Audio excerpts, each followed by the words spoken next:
Welcome to the Talk podcast with ideas strategist Linda Reed-Enever.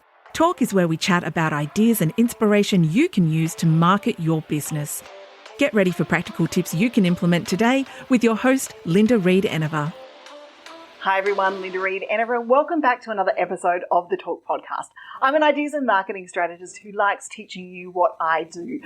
We do have a number of courses and opportunities for you to be able to engage with me. But today we're going to dive into a topic that I know I get asked quite often as a marketing consultant and a marketing coach. What makes a great Instagram post? What should I be putting in my Instagram post? I'm going to share with you tools today, like my top tips for being able to help you share your Instagram posts. Now, when you're creating Instagram posts, like anything that I talk to you about, I'm a big fan of creating evergreen content. So I'm going to share with you the opportunities to be able to maybe automate these posts so that you can keep creating a few and adding them to a social media programmer like MeetEdgar, which is one of my favorite tools to being able to use to schedule posts to Instagram. So like all platforms, big numbers are not essential when it comes to creating an Instagram post.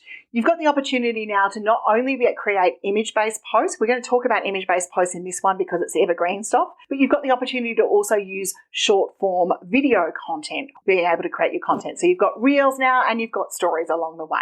I suggest using tools like Canva to create on-brand templates.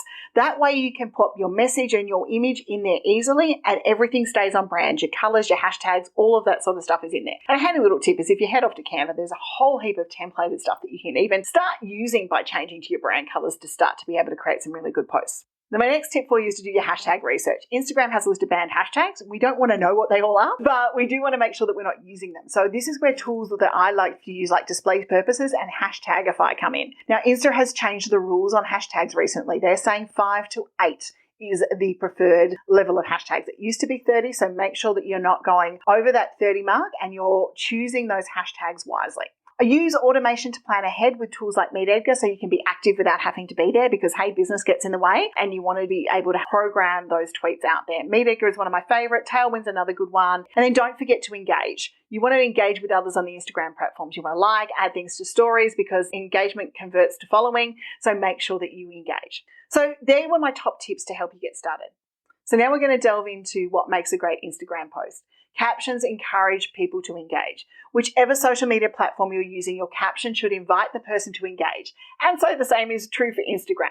Short titles and key phrases associated with the image that you are sharing or the video you are sharing will provide the video with something they can easily remember. It is the captions that are indexed for search, so we want to make sure that we're using them, and that includes your hashtag. Asking questions in your caption will encourage the viewers to comment because we naturally want to answer questions, which in turn can spark conversations between the user and the brand putting out that Instagram post, raise that brand awareness, but also gives you content ideas. So remember to use questions and remember to ask your people to do something, whether it is to like it, whether it's to share it to their story, whether it's to drop an emoji in place or answer your question within text because that's going to increase your Instagram engagement. Other thing that makes a really good Instagram post is images and visuals that match your brand. Instagram is a visual platform and that makes it essential to make sure that the images that we share are on brand, okay? This is where the Canva template tip that I gave you at the start comes into. Create the templates, take time to create them, plan your fonts and your colors so that when you're creating your content, it's on brand. So make sure that, you've got a photographic area, you take photos in similar areas. When you're doing photo shoots for yourself, that you're getting lots of opportunities to be able to use multiple images from that shoot, then you are dressed in the way that you would appear for work and on brand. And that's where Canva becomes your friend because you can create images full of libraries, templates to be able to help you get out there. And there's a handy little Canva tip now that if your image is not on brand but you like the shot, if the background's not on brand, remove the background and use background remover to help you. The next component of a good Instagram post is a call to action. Like any social media post, we need to tell our people what we want them to do next. There are several different calls to actions you can use on your Instagram caption. You can ask a question, you can request your followers to share their related stories in the comments about the post you've just put up. These can be great for sparking debate. Links are not clickable in captions on Instagram, so we should definitely try and lose those off. So you can't say, click my link, but you can say the links in your Instagram bio. And that's where our tools like LinkTube, which are really handy to be able to create a series of different links and categories and cards and call to action work really well. Instagram contests are another great way to spread the word about your brand. And that could be comment, tag us, like us, do all of those sorts of things on Instagram to be able to do it. Make sure that you are doing it within Instagram's terms of service, and they change regularly. So I do say read that. And the other thing is to feature a specific hashtag or caption within your content. So encourage your readers to post on their own using the images with that hashtag. If you're a brand, make a hashtag, and some of that contest might be, for one lucky person each month who uses our hashtag, we're going to do this. And that allows you to be able to create and see that user-generated content along the way. But when we talk about sharing our content out there and our calls to actions, make them clear and make them simple. There's not a huge amount of text that we can use on Instagram, so we want to make sure that we're getting the most of it. A couple of things from that one in particular is make sure your link in bio is good and it has multiple opportunities for people to be able to find your blog posts. And also remember to ask your people to do something. So as I said, ask a question, request your followers to share their story in their comments. Maybe they can share it to their stories. They're all really good ways to being able to have a call to action. The next component is a good use of hashtags. Hashtags on Instagram are followed. People follow particular hashtags. My daughter follows one called the Weekly Fluff. It's absolutely gorgeous. I follow it now because it's absolutely cute and full of cute little animals. And that's what I was saying before, use a specific hashtag for your own. Good use of hashtags in here.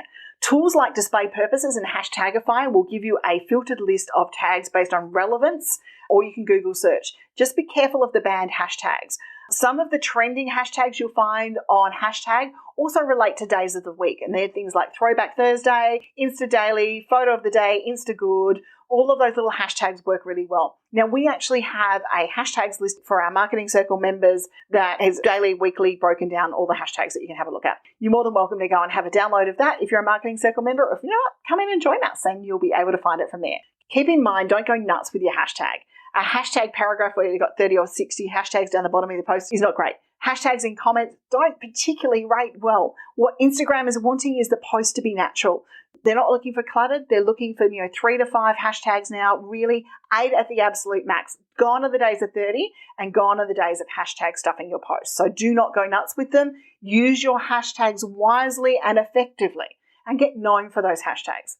Always be careful to check the backgrounds of your photos. This is a simple tip, but it'll transfer your feed. Pay attention to the background. Keep your quotes clean and also check the background of your photos just in case you captured someone who didn't think you wanted in there, because that's the last thing that we want to run through in that space. The secret sauce of Instagram is to have fun. So have fun with the platform, engage. This is lighthearted, it's conversational. Show your achievements, love what you do, and take time to create and share tips out there. There is no right or wrong when it comes to the world of creativity, so have fun planning your feed. You can have the most curated feed out there, or you can just have a feed that is instant, like Instagram was originally created for, to share instant messages with your people about what's going on with your world. Final tips today are tools for your Instagram toolkit. These are tools that I use myself for Instagram. Canva, great for setting up the brand images. WordSwag is an app that you can use on your phone to be able to create beautiful quotes, and they've even got quotes in there to help you get out there. Photoify, it's a great tool to make your photos look pretty. We do overlays, stickers, banners, all of that sort of stuff on Instagram pics is great. Lumen 5 is one that we use for video creation along with Animoto. And then we delve into automation with our toolkits with our Instagram posts using MeetEdgar, but Tailwind and later are also good opportunities. If you want to repurpose other people's posts, Instagram now has a built-in repost opportunity, or you can use apps along like Repost along the lines or Insta Repost for you to be able to do it. But repurposing other people's posts now, I would share the stories. So there we go. That's some tips on what makes a great Instagram post and some tools that you can use in your Instagram toolkit. I'm looking forward to seeing you out there on Instagram. You can follow me at Linda Reed-Enever on Instagram. Let me know you listened to this episode of Talk and I will go and check you out. Thank you for listening to another episode of Talk with Linda Reed-Enever. Make sure you subscribe via your favourite podcast app so you don't miss the next great episode. You can find more ideas and inspiration at lindareedenever.com.au.